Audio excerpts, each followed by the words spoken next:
Good evening, everyone. My name is Brad Walter, and for the presentation today, we're going to be talking about the costs associated with owning an aircraft and also adding in there the costs associated with chartering an aircraft.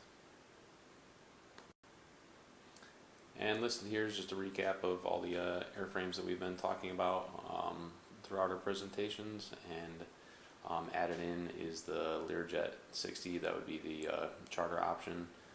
It's a beautiful looking aircraft. You can see it there in the background.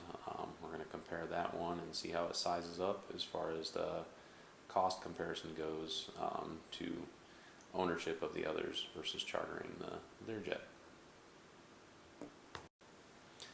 Alright, this is a pretty all-inclusive chart on what the annual costs are going to be to travel for the company. And again, this is based on the just over 120,000 hours it's going to be used totally by the company. So it includes the travel of the COO and any other travel that the company is going to need to do in a year. So you can see on the bottom there, I've added in the charter with the Learjet. It's obviously not going to have any fixed costs. The variable costs, hours of utilization, yearly costs, and cost per hour are all listed there.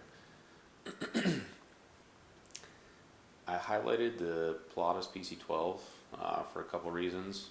So as you can see, for overall costs, the fixed costs, variable costs, everything comes out slightly less for the TVM 930. However, something that I think is significant to take into consideration after interviews and seeing what the company is going to want to utilize these aircraft for is the cabin volume. So the cost for the Pilatus PC-12 is just slightly higher than the cost for the TVM 930, but the amount of cabin space that you get going from the TVM 930 up to the Pilatus PC-12 is a pretty significant difference. You're looking at just over 400 cubic feet for the Pilatus and right around 250 for the TVM 930.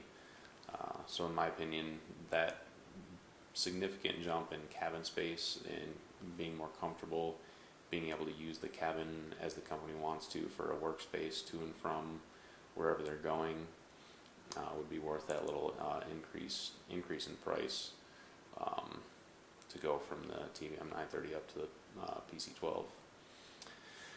The charter Learjet, obviously you can see, is significantly more than any of the other options, and that breakaway point from charter to on-demand travel happens around the 50 to 70 hour mark. So if you're utilizing travel for anything more than 50 to 70 hours for any of these aircraft, you're going to be spending less in yearly costs to use the on-demand option versus the charter option. So that's pretty much everything I have for this chart. Lays everything out there nicely, and gives you a good view of how much you're going to be spending and how much the charter option, how much more you're going to be spending for the charter option.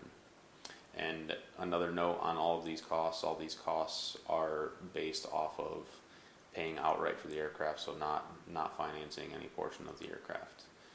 This company has been looking at this option for a long time, and since they added this new